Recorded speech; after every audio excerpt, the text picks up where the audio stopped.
Well, thank you so much for that wonderful introduction. And I'm very happy to be here. And I'm going to start by explaining why I wanted to come to Tucson, because this is a cooperation here. This is the first book I've written that's written for a broad audience, for the generally interested reading public, and not just for the small field that I'm in, where we talk to each other all the time and don't usually get outside of that bubble.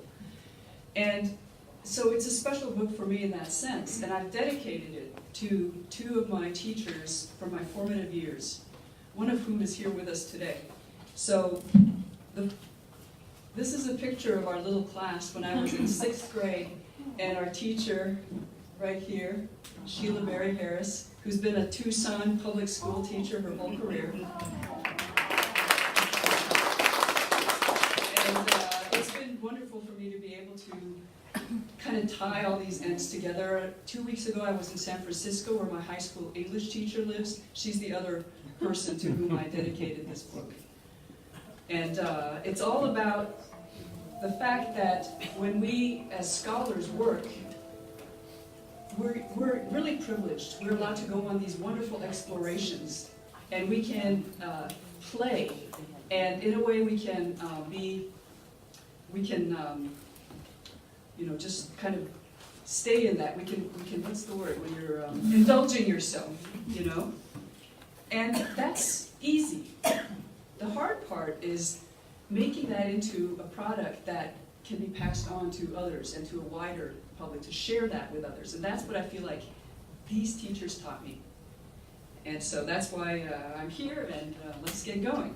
This image is maybe one of the most iconic Babylon images. You know, you'll see it on the front cover of a magazine or a book about Babylon very often, or a popular program or something like that. So what I want to start with is to ask you what you think of when someone says Babylon. What are some of the associations that you have? So, hanging gardens. Hanging gardens, exactly. Hanging gardens of Babylon. What are the 7 wonders of the world? Waters of. Water? Waters of. The waters of Babylon, right? By the waters of Babylon, right. It's one of the Psalms. It's a song. Many languages. Many languages. The confusion of languages. Jewish exile. Jewish exile, right. Code of Hammurabi. The Code of Hammurabi, okay, now we're getting specific too, yes. Cuneiform, exactly. Sadia. Sadia? Gaon. Oh yeah, all of that. So you guys have a very broad reference here of associations. Anything else? Talmudic academies. Yeah, the Talmudic academies, exactly. Doesn't Pergamon Museum have something? The Pergamon Museum, which is in Berlin. That's right. Okay, so I'm starting like this because these are some of the things you said. This image is the one that was on your poster. It's a kind of an imaginary reconstruction of the Hanging Gardens. What about this image? What's this? I didn't hear anybody mention this, but this is a typical Christian adaptation of The Whore of Babylon. The Whore of Babylon, the book of Revelation in the New Testament. This is William Blake's rendering of that. And pop culture is another place you see Babylon popping up. This is actually from a cartoon that I watched as a child in 1970s Japan, Babylon II. And I didn't even connect that this was Babylon related when I wrote the book, so I missed putting it into the book, and I'm so irritated at myself. Anybody seen this before? Okay. And do you know what it is, or? I did the poster, so I looked at a lot of Babylon images. Oh, okay. Yeah, all right. Yeah, that poster was like a composite. I was very impressed. But this, would you agree that this kind of looks a little bit like it's trying to, render an actual historical Babylon, perhaps? Let's just keep that in mind, okay? Because I'm going to return to this image a little bit later. But what we've just seen with all of this and with your associations is the wealth of different images, ideas, associations that Babylon kind of conjures up in ways that it's been depicted. So Babylon is many different things. That's kind of what this book is about. It's a place in the Bible. It's a place in the imagination, because a lot of the images are actually not real, right? They're imagined. It's been a symbol of an evil power, of human aspirations when we think about the Tower. Also a place of exile that is both traumatic, but also that has hope and opportunity as a part of it. It's complicated. It's a place in the past. It's a culture that was. It's also somewhere that can be pinpointed on a map and where ruins have been excavated. And as that, it is also a present reconstruction of a past civilization. So these are some of all the different things we're talking about. When I first visited Babylon, the site, I had a lot of preconceptions that I wasn't necessarily aware of when I went there. I had thought about Babylon as the place of the exile, Psalm 137, by the rivers of Babylon where we cry. And I had been in a musical as a child called It's Cool in the Furnace, about the terrible King Neb who put the Jewish boys from Jerusalem in the furnace. And so I knew that. And all of this, of course, was separate from what I knew was Iraq, present-day Iraq. But in my mind, I had Babylon as kind of some special thing that I was waiting to see. And when I went to see the site, I was kind of surprised or almost disappointed, or it wasn't what I thought, which made me ask myself, what did I think it was? And this kind of captures a little bit of that tension, because these are ruins, right? But what's in the background over here? What's over here? It's like a house, an apartment. Any other guesses? What about the architectural style of that, would you say? Kind of Babylonian, right? What it is actually one of Saddam Hussein's palaces. One of the many palaces that he had built around Iraq. Did somebody say that? Yeah, okay, so you saw that that's what it was. I think this kind of captures what I've encountered. It was that collision between the here and now and that past that I had certain ideas about. And this was actually the first thing we saw on the kind of along the road. And it's kind of ludicrous, but also very, very interesting. This is, of course, propaganda. It's power. And Saddam Hussein is portraying himself as Nebuchadnezzar III, just as he, in other locations, portrayed himself as Salahuddin II, the one who conquered Jerusalem. All of this comes together. And using symbols of power, both modern and ancient, and putting it together. He was a notorious, but also a master at this kind of propaganda. So the disappointment was that it was strange and different. And there was no tower. There were no hanging gardens, although the guy did try to tell us that this is where they'd been. And of course I knew about Saddam, but I never thought that he had anything to do with Babylon. Now, here we're in the Pergamon Museum that someone mentioned. And so I went to Berlin a little while later and saw the exhibit there, and all of this started me thinking about how did all of this come together, and how do we gather knowledge? How is knowledge organized and passed on, and how is it displayed? And all of those kinds of questions is what led me on this journey that ended up in the book. And one of the big discoveries for me, it might seem like it's obvious, but that was the fact that Babylon had existed all of the time since antiquity as something quite different than the historical Babylon. And the setup of my book reflects this way I've been thinking. I don't know if it's just a gimmick that doesn't work, but that's for readers to tell me. The layout of the chapters is a way to try to illustrate this and force the reader to think about the fact that there is all this history of Babylon that followed from the time that it kind of sank into oblivion as a historical city, but lived on in the imagination and culture of Western traditions. So I've got a chapter on the Bible.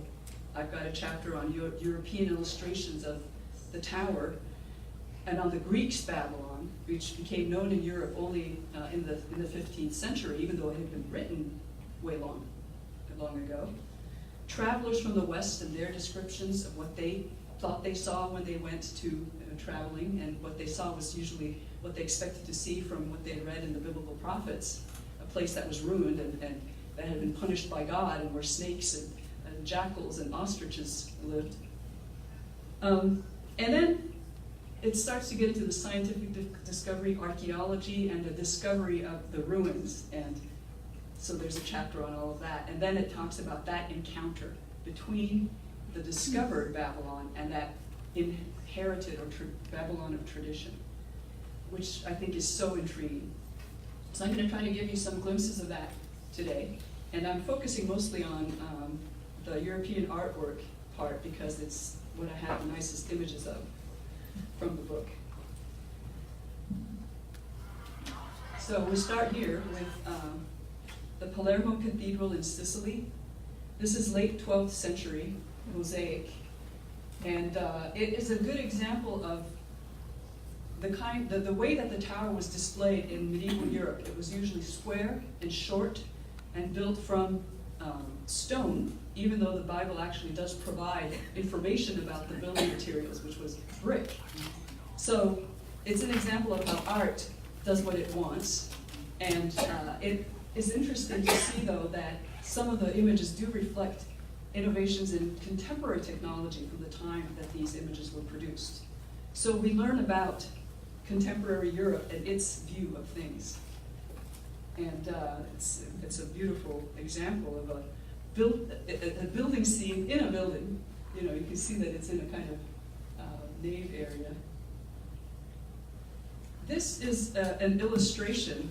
So biblical scenes became, commonly illustrated in manuscripts into the medieval period. And this is a 14th century Spanish Haggadah showing the building of the tower. It's a little bit damaged, but you can see that the upper panel of this is from that illustration. It's also a short tower, and it looks like hewn stones in this. We've got, this one is one of my favorites. This is from the late 11th century. It's from what's called Elfric's Hexateuch, so the first 6 books of the Bible, and it's one of the earliest translations into a colloquial language. It was translated into Old English. And Genesis through Deuteronomy plus Joshua, and thoroughly illustrated, 400 illustrations in this book. And this one reflects Anglo-Saxon building features, one of them being having a floor. See here, there's a second story. This was a contemporary innovation, and also the use of ladders is actually very symbolic in this manuscript. And some of the text connects the building of the tower here to Genesis 28 and Jacob's vision of the ladder up, and the connection between earth and heaven, which is part of the kind of mythology of the Tower of Babel as well. This might be one of the few illustrations showing kind of pre-Norman architecture in an illustration. Now this manuscript has a very interesting history. This is now called the Morgan Bible because it's owned by the Morgan Library. It's from 1250. It was first just the picture Bible, and later Latin comments were added to it. And in 1609, the Bishop of Krakow gave it to Abbas I, the Shah of Persia. So what we have in this volume is scenes from the Hebrew Bible, produced in medieval France, comments in 5 languages in 3 different scripts, so including Latin, Arabic, Persian, and Judeo-Persian, and Hebrew. So it becomes kind of a product, kind of an artifact of its own, with its own story and own history. And you have the scene of the building of the tower here, using also levers and other technical innovations. This is about Noah getting drunk. This one is the Akedah scene, the sacrifice, near sacrifice of Isaac. And this one is where the Canaanite kings are being captured by Abraham. So those are on the same page.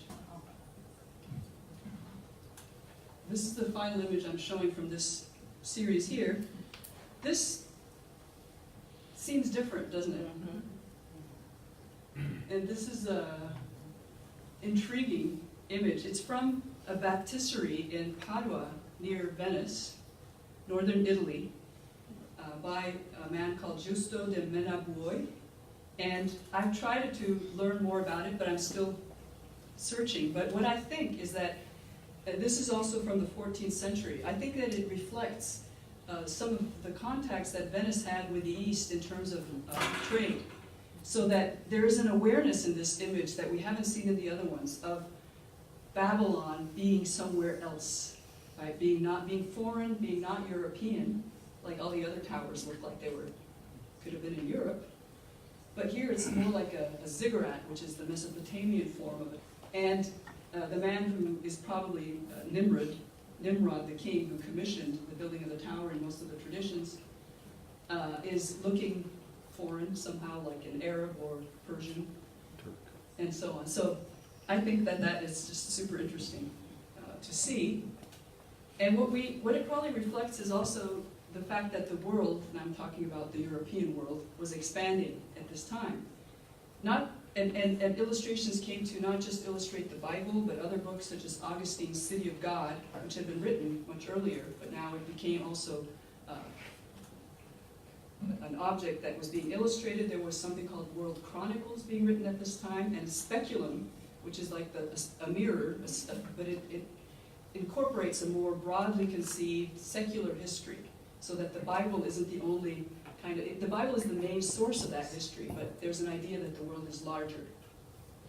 And also new sources become known during this time. Greek texts like Herodotus, which does actually describe Babylon, and brought with it too from a number of other Greek sources the idea of the 7 wonders of the world that began to be standardized during this time.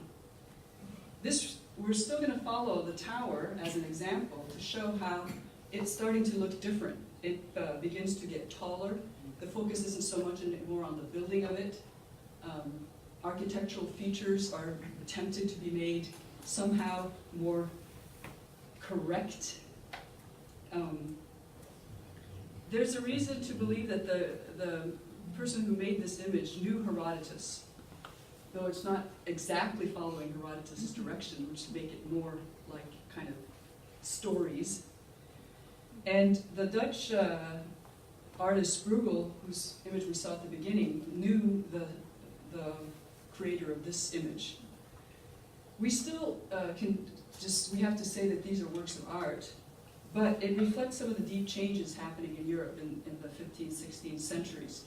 And so we're back to this one now. One of the changes is adopting the Roman Colosseum round tower shape, in spite of the fact that it began to be known that that was probably not what the Tower of Babel is supposed to have looked like according to the sources. But what also happens is that the focus is now being turned from the building of the tower to the destruction of the tower, and the tower image becomes a focal point for critiques of contemporary power, representatives of power, and the identification of Babylon as an evil power from the point of view of the biblical tradition, although that's not, the biblical tradition is ambiguous on this point, but the one about Babylon as the power that crushed Judah, that must be punished by God, is the one that kind of gained the upper hand. And really, we can talk about almost the kind of tower mania going on in the Netherlands during this time. There were hundreds of these towers produced, many of them anonymous. And they were critiquing, a lot of them, the papacy, basically, and Rome as the center of power. So that image of Babylon as Rome was something, of course, that they could find already in the New Testament texts, that the contemporary power was Rome, and was called Babylon as a code word in a couple of texts. So, but we continue to see this attempt to kind of make more scientifically correct towers. So we're into now the kind of post-Renaissance, early modern period. And this image is one that was made to illustrate a book written by somebody often referred to as the last Renaissance man, Athanasius Kirchner, who he wrote a book about trying to collect everything that was possible to know about Babylon. And one of the things he also had calculated was that if the tower had reached up into the heavens, as the story tells, the earth would have tipped. So it couldn't be true, basically. He was offering proof that that wasn't what happened through scientific means. Another scientific, or more, kind of correct rendering is this drawing by Fischer von Erlach, who was an Austrian architect. He designed the gardens in Vienna. And here he was into gardens. So the gardens of Babylon are, laid out here in the style that was, and he has Herodotus's tower, basically, there in the center. So in the same period, we also have travelers' accounts. Travel started to happen from Europe. But the first, what we can say, mapping of Babylon happened with Carsten Niebuhr. He was a Danish or Niedersachsian man who, as a young person, he wasn't from a privileged background, but he was kind of discovered that he had a talent for mathematics.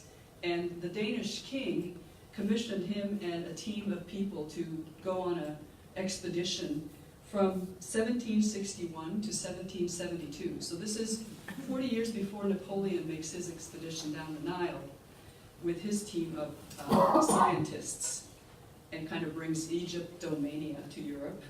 So long before that, Carsten Niebuhr set out on a journey that went through Egypt, across Saudi Arabia, far almost into India, and then back overland through Persia, Mesopotamia, and Turkey, and so on. And he ended up being the only survivor of that trip. All the others died along the way of diseases and other things. But he mapped coordinates. For the first time, Babylon was mapped by coordinates. And this is one of the maps that he drew. These are from the Danish Royal Archives. And they have also produced it as a book. One of the things that he saw along the way that became a key in interpreting and deciphering cuneiform script, which is the language, the script used to write Akkadian, Babylonian, and Assyrian languages, is the Histone Inscription. Written, it was written on a face of a rock face carved out, and it had 3 languages. So, like the Rosetta Stone was a key for interpreting hieroglyphics. This one became a key because one of the languages was Old Persian. It was a much simpler use of the script than the other 2, which were Elamite and Babylonian languages. So this was one of the things Carsten Niebuhr brought back to Europe. It still took decades before there was any breakthrough, but it's the beginning of that deciphering. This is a kind of simplified form to show how these not hieroglyphics, these cuneiform signs developed from different time periods and so on. And so I have an image like that in the book as well, not exactly this one. At this time, we have the beginnings of colonialism and later imperialism, and in the early 1800s, both travelers but also explorers came to Nineveh, near present-day Mosul, in northern Iraq, and began excavating there. It was French and English expeditions. And that was the first time that the Assyrian civilization, which was literally buried in the ground, came to light. And it was completely foreign and new. This is a drawing that Henry Layard, one of the great explorers of the British, drew of this winged bull. Or is it it's a bull. Because sometimes they're lions, but this one's a bull. And if anyone's been to, the Oriental Institute Museum or British Museum, of course, is where they have most of this, and the Louvre. Also some in Berlin, but that was a little bit later. So there's a contest going on at this time, right, between the French and the British to kind of control Asia, and the Russians are descending from the north. So that's the whole backdrop for a lot of this. But one of the interesting things is that, in a way, as a stroke of luck, some of the first things that were discovered intersected with historical events that are also form the background of the biblical texts. And we're talking about the Neo-Assyrian period, this 8th, 7th, and 6th centuries, that time period where some of the kings that these palaces that they excavated, when they finally were able to read the names were recognizable because we heard about them from the Bible. And that also made it much more interesting. That's kind of just natural in a way when you think about it from a European point of view. It wasn't just some kind of foreign, strange civilization, but although it really was, but there was something in there that felt to those explorers like it belonged to them. It wasn't part of their history. So this image here is showing what's called the Black Obelisk. Maybe many of you have heard of this one. This panel right here with this man who's bowing down is showing from when the text was finally deciphered, a long time after it was found. It was shown to be King Jehu, who's known from the Bible. And in this image, his emissary is showing that they're bowing down as vassal, paying tribute to the Assyrian king. And so there was this kind of like, oh yeah, the Bible is true. It isn't wrong, like some of the critics have been saying, or the secularization movement and things like that. And that was led to a lot of excitement. This is another example of that. This is the so-called flood tablet that George Smith, who was a poor man who was so interested in the Assyrian culture that he spent all of his money that he earned from working as an engraver on Assyriological books and spent all his time in the British Museum. So he actually taught himself cuneiform and began to publish and had a breakthrough with that. But then he found he was sorting out pieces of what was thought to be mythological texts, because most of these tablets that were found like this and brought back, tens of thousands of them were brought back before they were able to be deciphered. Then they had to be cleaned, sorted, and begin to be deciphered once the language was understood, and somewhat understood anyway. In 1856 is the year that's counted as the breakthrough year for deciphering cuneiform. So George Smith was sorting them into different piles, and he came across one that said something about sending out a dove, and it came back, or something like that.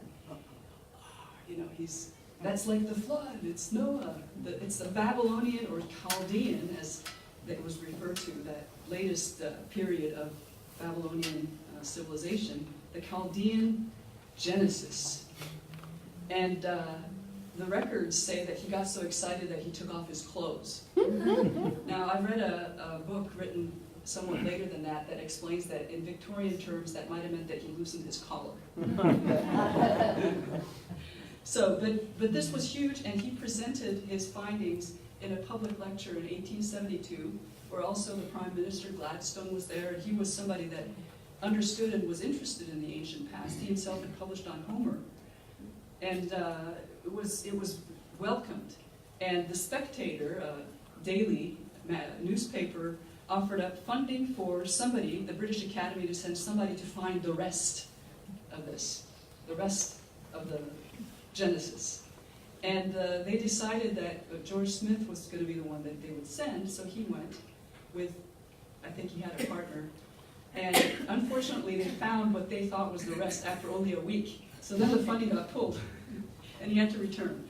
Now, it turns out what they did find then in Nineveh, in what's called it was a library, the library of Ashurbanipal, who was the last king of Assyria, and he was a collector. So he had collected, all different traditions, and it's a treasure trove. And what they had found turned out way later to be a version of a much earlier story about a flood called the Atrahasis, which this was a copy of. But what George Smith put together and thought was the biblical kind of, the Babylonian kind of counterpart to the biblical Genesis turned out to actually be the story of Gilgamesh, which I think you have heard of. Gilgamesh, the name wasn't understood until over 20 years later. It was read as Isdubar, when that just shows you how difficult this language is, especially names. But George Smith, he didn't have any kind of a agenda to try to prove the Bible or anything like that. So we have to assess, even though he thought that this flood story that he had found was kind of like chapter 11 of Genesis, and that there was a creation story, which he had also found parts of that turned out to be part of another epic called Enuma Elish, which has a portion of it that talks about stars and, you know, the sun and the moon being created. So he thought all of this followed the plan of the Bible, and that was because that's what he knew. He wasn't trying to prove anything, and actually some people were like, no, it can't be, the Bible has to have the true version, and this must be like a corruption. You know, there was all kinds of debate that happened in the wake of this. But it just, we have to appreciate what a genius he was to be able to put some of this together. And then later, of course, much more became available and known. But it took a long time. And another image I just think is so beautiful. This is often referred to as the Queen of the Night. It's probably the goddess Ishtar. So this is just one example of how much more and what a rich culture that was beginning to be discovered. This is an unprovenanced piece, which means that nobody knows exactly where it was found. But probably it is from the region of Babylon, and it was brought back by people who had been sent out to kind of collect as much as possible. So there's a whole other side story that I also talk about in the book about, you know, this craze to collect pieces to put into museums, and it was a part of the kind of national glory where the Louvre would compete with British Museum, and then the Germans were so far behind in their hunt because their rise to, you know, as an imperial power was a much later event. So all of that story is also intertwined in this. And we need to be aware of that when we read the ways that, for example, the Assyrian Empire's history is being portrayed.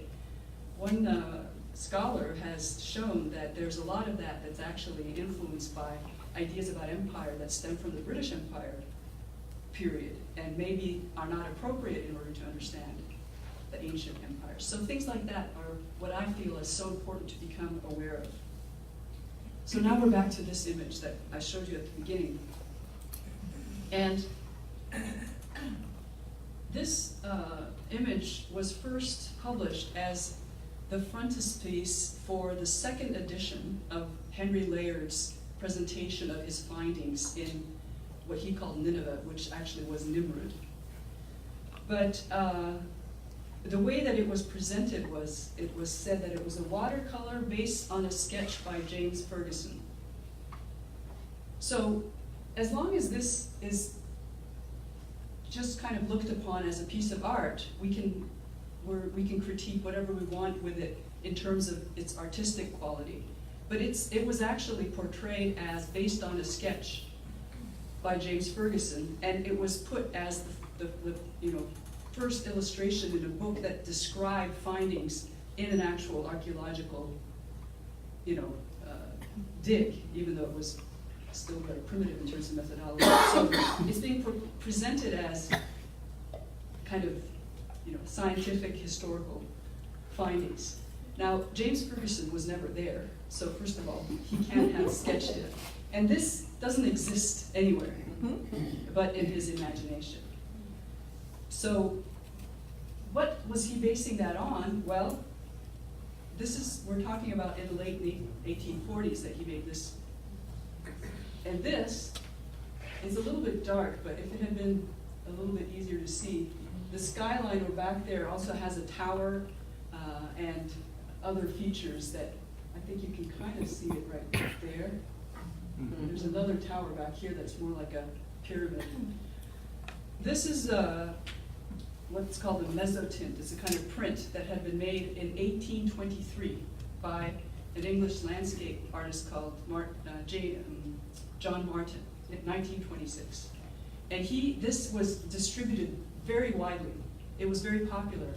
So it was known by people. People knew this. What he would do was these apocalyptic scenes. And these had names like The Fall of Babylon is the name of this one. Or The Fall of Assyria, Nineveh. He had another one called that. these apocalyptic end time scenes that were based on the imagination, that's fine. That's what he was doing. But when we realize that what's being portrayed as historical or actual is taking its inspiration from art, things are happening backwards. And the art historian who's Iraqi called Zainab Bahrani, based in Columbia, University of Columbia, she has written about this and called it history in reverse.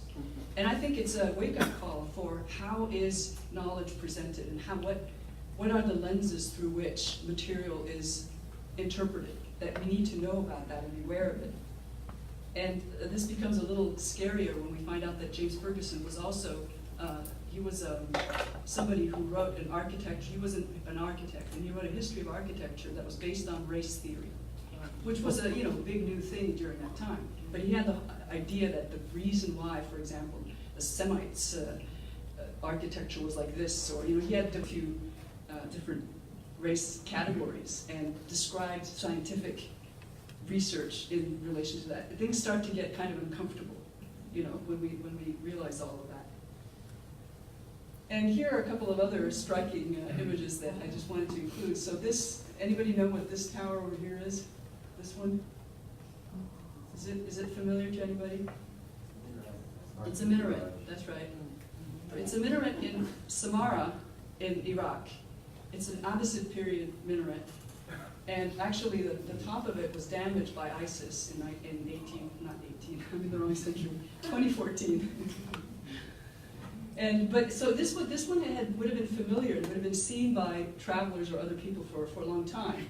So when Gustave Doré made his image here of the confusion of tongues, it may be that he got his inspiration from that, but who knows?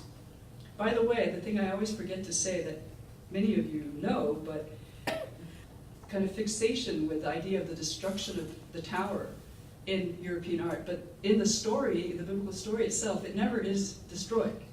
So that's another kind of idiosyncrasy here. Here is a ziggurat, a Mesopotamian temple tower. This is the remains of the ziggurat that has also been partially reconstructed in Ur, southern Iraq. So probably this is similar to what we would have had in Babylon. This is a reconstruction made by the Germans who excavated in Babylon, which I don't have time to talk about very much because I'm running out a little bit. But read about it. Get your library to buy the book. Another model of that, reconstructed model. The only thing you have left on the site is like a kind of a print of the foundations. It's like a trench that is filled with water now.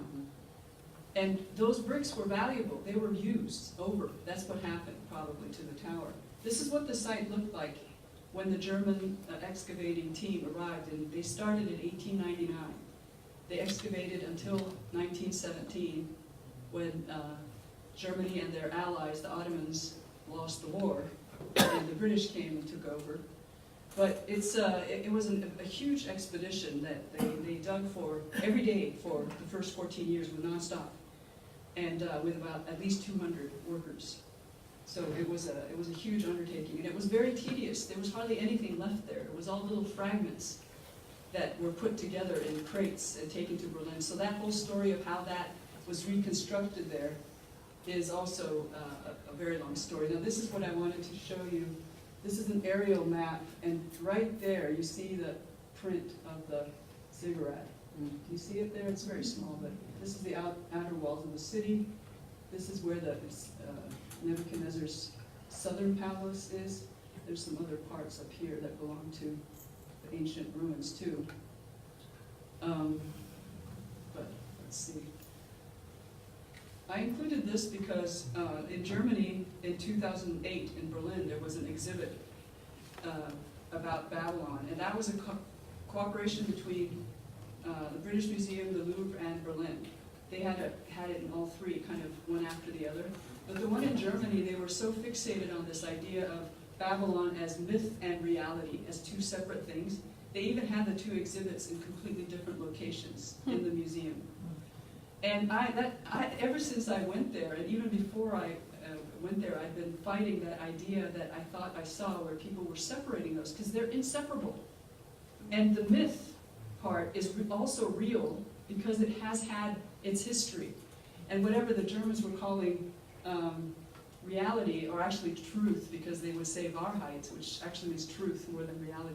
In the British Museum, they also use myth and reality as a kind of play that they use for the exhibit, but they interpreted it in a different way that I think was more in tune with reality, I guess, or truth. Anyway, the big thing, this is one of their slogans, Babylon was not Babel. So in one way, it kind of reminded me of my disappointment when I came and there was no tower there the first time. But now I know so much, I'm so much more enlightened, right? So they also had something like, there was no whore, as if that would be a big deal. Very interesting thing how each, and that's really what we end up with, each context of interpretation has its own story. And so there isn't, we're always recreating the past. We're always retelling the story.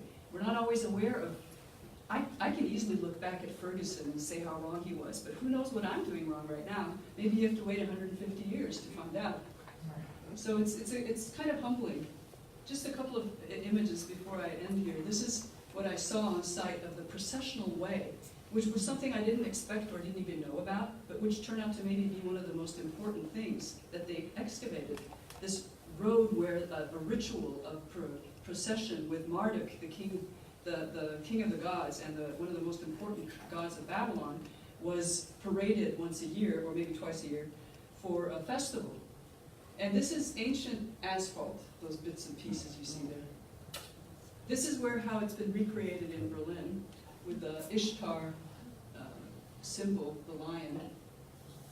And here is parts of the lower level of the gate of Ishtar, which is another spectacular than when we saw at the beginning.